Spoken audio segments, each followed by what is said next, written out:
Let me be very clear. I will neither be a lobbyist nor a historian. I promise you on both. There's no way I would be a lobbyist. Look, I will miss this job, and I'll have some twinges of regret when the new Congress is signed up. But I will tell you this, and maybe you're going to laugh, but one of the advantages to me of not running for office is I don't even have to pretend to try to be nice to people I don't like. Now, some of you may not think I've been good at it, but I've been trying. Barney Frank trying to be nice to people, or fairly regularly failing to be nice to people while making his political points. That has been one of the great spectacles of American politics, one of the great spectacles of American legislating for the entire time that he has been in Congress. Apparently I had some secret influence over the Republican leadership that I never knew about, because if I had, I would have told them not to impeach President Clinton. I would have told them not to go to war in Iraq. I would have told DeLay not to go on the dance show. I mean, there are a lot of things I would have done. Let's make sure we have a fix for people with pre-existing conditions. You can do all of that without having the government take it over. And you can do all of it by going after the root cause of health inflation, which will help our fiscal situation. All right. But that is not what's going to do. I just want to ask Paul one question. Yeah. When did you figure that out? Because apparently for the 12 years that the Republicans were in control, 8 of which had a Republican president, that hadn't occurred to you. The gentleman from Texas will suspend, and the gentleman from Texas, Mr. Burgess, is recognized to yield time for someone who might actually want to debate the bill. Come on, you coward. Say the truth. Coward. You're a coward. You blame everybody else. You're a coward. Here's the problem with going on your show. You start ranting, and the only way to respond is almost to look as boorish as you. This is bull. This is why Americans don't trust the government. No, this is why your stupidity gets in the way of rational discussion. The collective campaigns that were run by most Republicans were beneath the dignity of a democracy. Well, I'll be honest with you, I think Rick Perry is jealous of me, and here's why.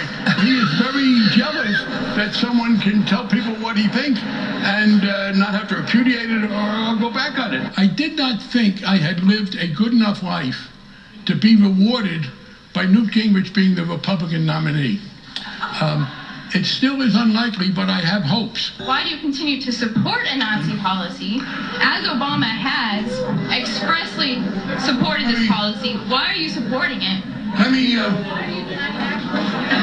but I will, when you ask me that question, I am going to revert to my ethnic heritage and answer your question with a question. On what planet do you spend most of your time? Trying to have a conversation with you would be like trying to argue with a dining room table. I have no interest in doing it. Because that is how Barney Frank talks, because that is how he gets his work done as a politician, because that is how he gets his point across, and as a legislator, everybody obviously wants him to be on their TV show all the time, because you never know what's going to happen. I personally will say that one of the things I feel grateful to Congressman Barney Frank about is that he has been here on this show, not just in the ordinary course of events when we have called and asked and he's been able to work it out with his schedule, but he has made a real effort to be here to tell us what's going on when monumental things are happening in Congress. Over the summer, he joined us the night the U.S. got put on watch for having our credit rating downgraded. He joined us by phone the night the credit rating did get downgraded. In June of last year, he came on the show after he'd been up past 5 in the morning hammering out the details on the Wall Street reform bill that bears his name. In January of last year, he came on the show the day of the Citizens United ruling, when the Supreme Court blocked corporate spending limits in elections forever changing the country. He joined us the night Congressman Joe Wilson shouted, "You lie," at President Obama during a joint address to Congress.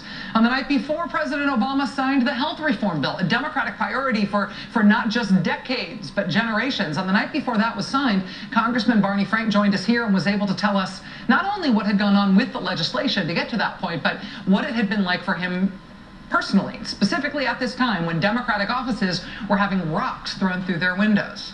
He told us what it had been like for him in that unusually vicious environment. Congressman Frank, you were the subject, you were the object, I guess, of a little bit of that bullying. Politico reported over the weekend that when you arrived at the House chamber, somebody yelled a homophobic slur at you. More than one. Yeah, my partner Jim and I were walking from, it was a nice day, we walked from the one House office building to another. There was a great deal of shouting, waving of fists and signs, and people sort of getting very close and yelling, and a number of the comments were homophobic.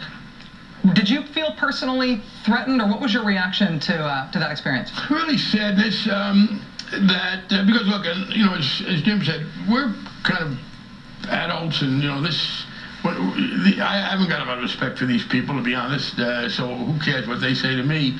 But you do have to think about it. I'm serious about this. This bullying in junior high and high school, it's a big problem. Again, every Democrat, every Republican in the Massachusetts legislature voted for any bullying bill.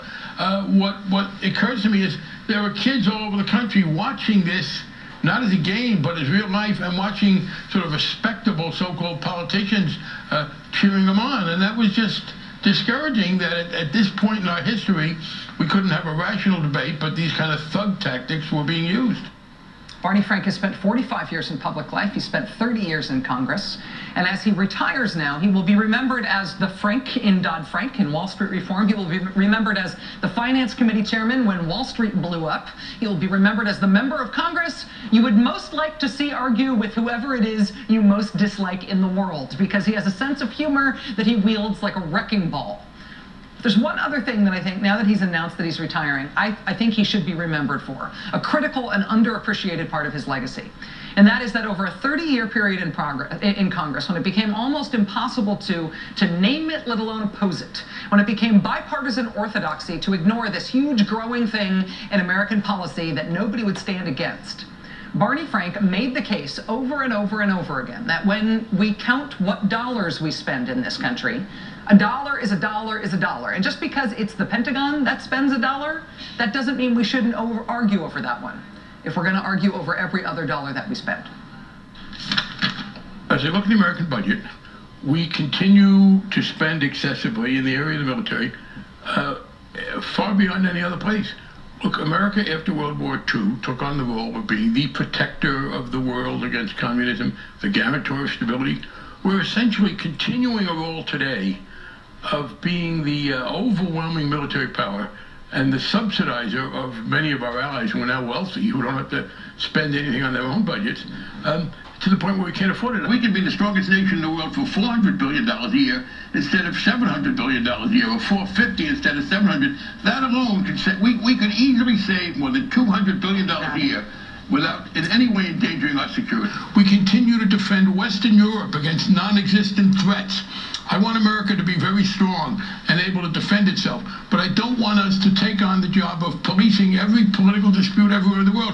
We could reduce our military spending by $250 billion a year, $140 billion from the Iraq and Afghanistan wars, and over $100 billion in Western Europe and Japan and other wealthy nations, and bring that money home.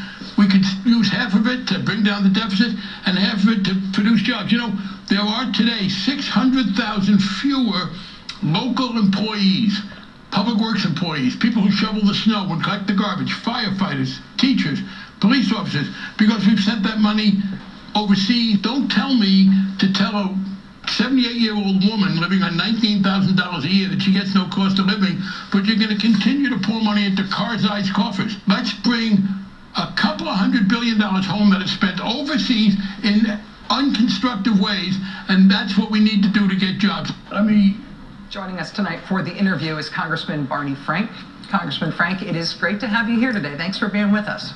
Thank you, Rachel. That was very, very moving and very generous of you. Well, I am invested in your legacy because I feel like it's a big part of the legacy of what liberal Americans think is possible in Congress. When you think about ending 30 years in Congress, what do you want to be appreciated about what you do? Well, there are a couple of things. I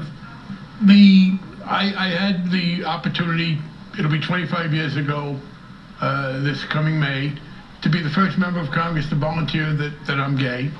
And, that was an easy one, because when you have prejudice, which is based on ignorance, there's a very easy way to combat it. You just be real. You just be who you are. And you just let the contrast between who you are and how you live and the vicious myths that are being used against people, and they erode. I'm proud of the role I played in helping derail the impeachment of Bill Clinton, being led by that exemplar of conventional morality and defender of the family, Newt Gingrich, who was impeaching Bill Clinton. I am proud of the financial reform bill.